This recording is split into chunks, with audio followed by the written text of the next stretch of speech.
آج کی اس نشست میں میں آپ حضرات کے سامنے لفظ رمضان کی وضاحت کرنا چاہتا ہوں کہ رمضان کو رمضان کیوں کہا جاتا ہے۔ رمضان کا لفظ یہ رمض سے نکلا ہے، جس کا معنی ہے جلا دینے والا۔ چونکہ رمضان یہ انسان کے گناہوں کو جلا کر راکھ کر دیتا ہے۔ اس کی ایک وجہ یہ بھی ہے کہ رمضان کو رمضان اس لیے کہا جاتا ہے کہ اس مہینے کے اندر اللہ رب العزت جہنم کے سارے دروازے بند کر دیتے ہیں۔ اس کو رمضان اس لیے بھی کہا جاتا ہے کہ اس مہینے کے اندر اللہ رب العزت شیطان کو پابند سلاسل کر کے جہنم کے اندر بند کر دیتے ہیں۔ اس کو رمضان اس لیے بھی کہا جاتا ہے کہ یہ مہینہ مسلمان کے 11 مہینوں کے اندر کی ہوئی کوتاہیوں کو، غلطیوں کو جلا کر راکھ کر دیتا ہے۔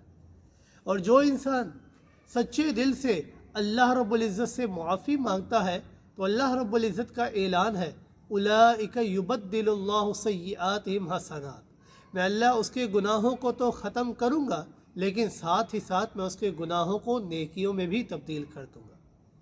شیخ عبد القادر جیلانی رحمہ اللہ وہ لفظ رمضان کی وضاحت کرتے ہوئے فرماتے ہیں ان الراء رحمت من اللہ، کہ رمضان کے اندر جو لفظ راہ ہے اس کا معنی ہے کہ اللہ کی رحمت والا مہینہ آ گیا ہے۔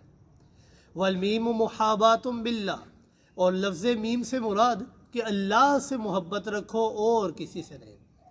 والزاد زمان من اللہ، جہنم سے ضامن بننے والا مہینہ ضامن بن کر آ چکا ہے۔ والالف الفت من اللہ، لفظ الف کہتا ہے کہ صرف اللہ سے الفت رکھو، غیر اللہ سے الفت نہیں رکھنی، صرف اللہ سے الفت رکھو، اللہ سے الفت رکھو اور اس سے ہی انس و محبت رکھو۔ والنون نور من اللہ، لفظ نون کہتا ہے کہ تم اپنے اندر کو پاک رکھو، اللہ تمہارے دل کو انوارات سے خود بخود ہی بھر دے گا۔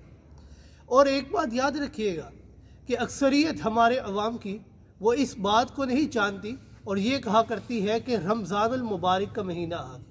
یہ رمضان کا لفظ یہ غلط ہے۔